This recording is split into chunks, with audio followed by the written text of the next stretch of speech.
Senhor esteja convosco. Ele está no meio de nós. Proclamação do Evangelho de Jesus Cristo, segundo São Lucas. Glória a vós, Senhor. Naquele tempo, o anjo Gabriel foi enviado por Deus a uma cidade da Galiléia chamada Nazaré, a uma virgem prometida em casamento a um homem chamado José. Ele era descendente de Davi, e o nome da virgem era Maria. O anjo entrou onde ela estava e disse: Alegra-te, cheia de graça, o Senhor está contigo. Maria ficou perturbada com estas palavras e começou a pensar qual seria o significado da saudação. O anjo então disse-lhe: Não tenhas medo, Maria, porque encontraste graça diante de Deus. Eis que conceberás e darás à luz um filho, a quem porás o nome de Jesus. Ele será grande, será chamado Filho do Altíssimo, e o Senhor Deus lhe dará o trono de seu pai, Davi. Ele reinará para sempre sobre os descendentes de Jacó, e o seu reino não terá fim. Maria perguntou ao anjo: Como acontecerá isso se eu não conheço homem algum? O anjo respondeu: O Espírito virá sobre ti, e o poder do Altíssimo te cobrirá com sua sombra. Por isso o menino que vai nascer será chamado Santo, Filho de Deus. Também Isabel, tua parenta, concebeu um filho na velhice. Este já é o 6º mês daquela que era considerada estéril, porque para Deus nada é impossível. Maria então disse: Eis aqui a serva do Senhor, faça-se em mim segundo a tua palavra. E o anjo retirou-se. Palavra da salvação. Glória a vós, Senhor.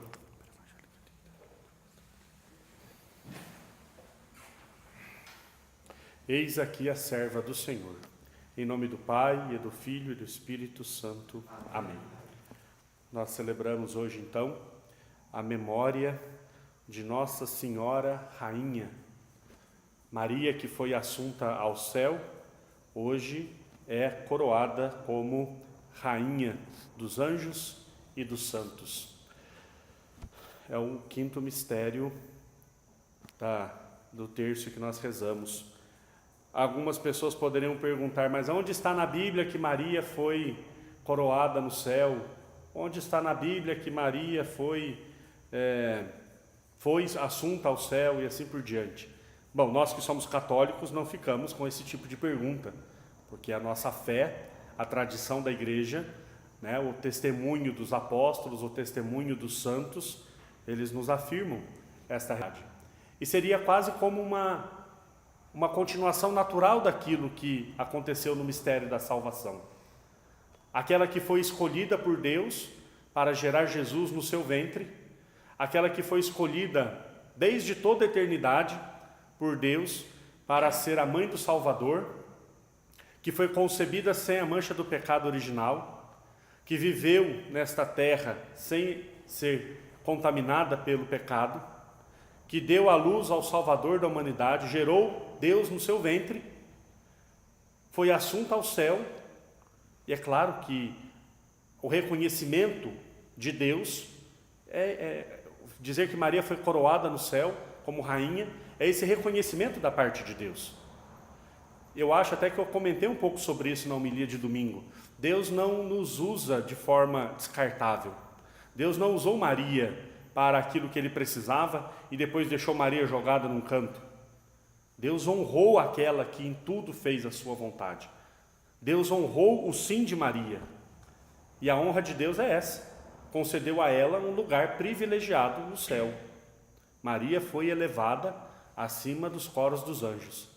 Em natureza, qualquer criatura, qualquer ser humano está muito abaixo da dignidade dos anjos, por exemplo, porque os anjos são criados seres espirituais.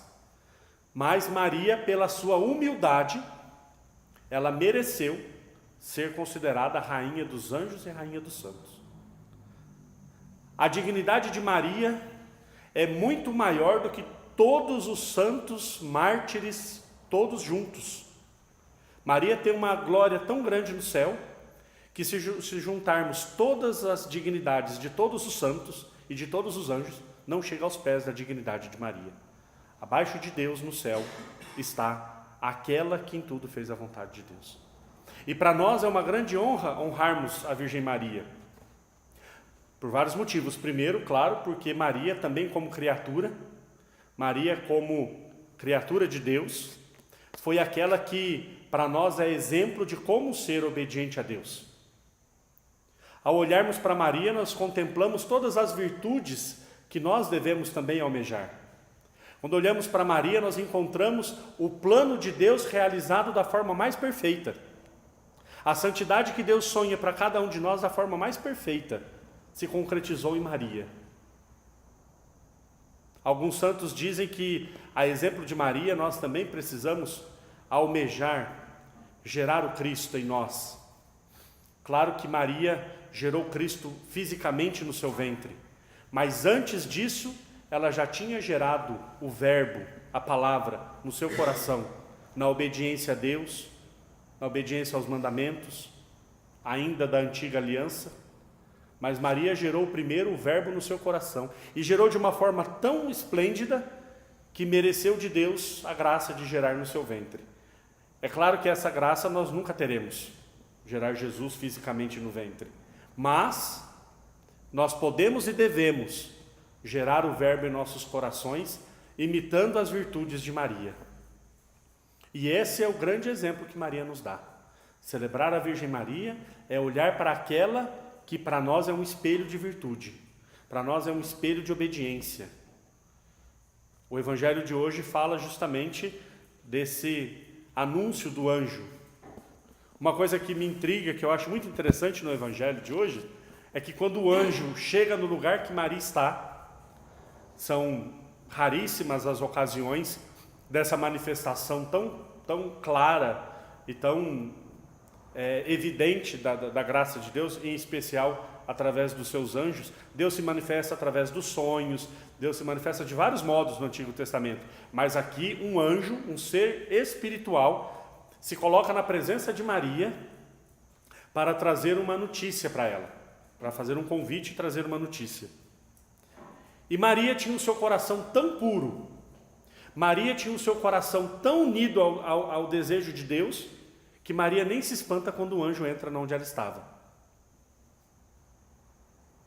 O anjo entra, faz uma saudação a Maria, e a intriga, o que causa uma intriga no pensamento de Maria é o significado da saudação. Ela não se espanta que tem um arcanjo diante dela. Imagina quando um anjo se manifesta, é algo muito extraordinário. Os anjos têm uma glória que nós humanos não suportamos. Mas Maria estava tão unida à vontade de Deus que ela não se espanta que um anjo desce do céu e se apresente diante dela. Se fosse eu desmaiava na hora. Qualquer um de nós. Imagina um anjo entrar agora aqui na capela, pronto. Mas Maria estava tão unida à vontade de Deus que ela nem se espanta. Eu acho que devia ser uma coisa comum, né? Maria se encontrar com um anjo. Maria estava tão unida às realidades do céu que um anjo não é um ser estranho para ela. E ela se intriga com a saudação. Ave cheia de graça. Imagina, a humildade de Maria não permitia nem que ela imaginasse algo desse tipo. Eu, cheia de graça, plena, repleta, transbordante de graça. Não tinha mancha do pecado original. Não tinha se manchado com pecado. O anjo, quando olha para Maria, na verdade, não é Maria que se escandaliza com o anjo, é o anjo que se espanta com Maria. Existem algumas teorias, que é claro que nós só vamos saber no céu. Eu tenho uma lista de perguntas que eu vou fazer para Jesus lá no céu, já tem mais uma. Mas tem uma teoria de que uma das causas da rebelião dos anjos, da não obediência dos anjos, é quando Deus revela aos anjos o seu plano salvífico. E nesse plano salvífico tinham duas criaturas: Jesus, que se encarnaria, e Maria, que eles deveriam honrar. E aí Satanás não aceita, não servirei. Porque os anjos deveriam servir Maria e servir a Jesus. E Satanás dá um brado, não servirei. E aí Miguel, quem como Deus? Todo aquele mistério da perdição dos anjos, né? Apocalipse fala 1/3 das estrelas do céu, enfim. Nós nunca saberemos a quantidade de anjos que se tornaram demônios. Então, o anjo que se espanta com Maria, que criatura é essa? Pura. Porque o anjo, isso eu aprendi no curso lá, que eu fiz no Rio de Janeiro, de exorcismo, o anjo, ele tem uma inteligência muitíssimo maior do que a nossa. O anjo, ele não é onisciente. Um anjo, e aqui nós podemos dizer um anjo obediente a Deus e um anjo desobediente a Deus, né? Porque eles não perderam a natureza quando decaíram. Então, um anjo, ele tem uma inteligência imensamente maior do que a nossa. Eles não conseguem, por exemplo, ler o nosso pensamento. O anjo não lê o nosso pensamento, no sentido de perscrutar a alma humana. Mas um anjo, ele tem uma percepção, assim, muito maior do que a nossa. Muito maior. Então, por exemplo, como é que um anjo pode saber o nosso pecado? Primeiro, porque ele vê tudo que a gente faz, né? Então, cada mínima reação de um corpo humano, de alguma coisa, um anjo percebe. Cada mínima reação e consequência do pecado em nós, o anjo consegue perceber, né? Então, imagina quando o anjo contempla aquela criatura que em si não tinha mancha do pecado. Ele se espanta. E ele saúda Maria. Já ali, quem sabe, até antevendo a glória que ela teria no céu. O anjo também, ele não tem todo o conhecimento de Deus, mas ele tem muito mais condições que nós de perceber as consequências daquilo que acontece. Por exemplo, por que é que os anjos, quando pecaram, eles não podem voltar atrás no seu pecado? E nós podemos. Graças a Deus nós podemos. Porque os anjos, eles têm uma inteligência tão grande, e eles têm uma capacidade tão grande de analisar a situação, que quando eles fazem uma opção, aquela opção deles é uma opção definitiva. E nós não. É claro que nós sabemos que uma determinada coisa é pecado, né? Nós sabemos. Mas nós não temos uma compreensão, por exemplo, de uma consequência eterna do nosso pecado. Nós não conseguimos ver a consequência eterna de um pecado nosso. Quando nós estamos diante de uma situação, nós não conseguimos ver o inferno que nos espera se morrermos naquele pecado.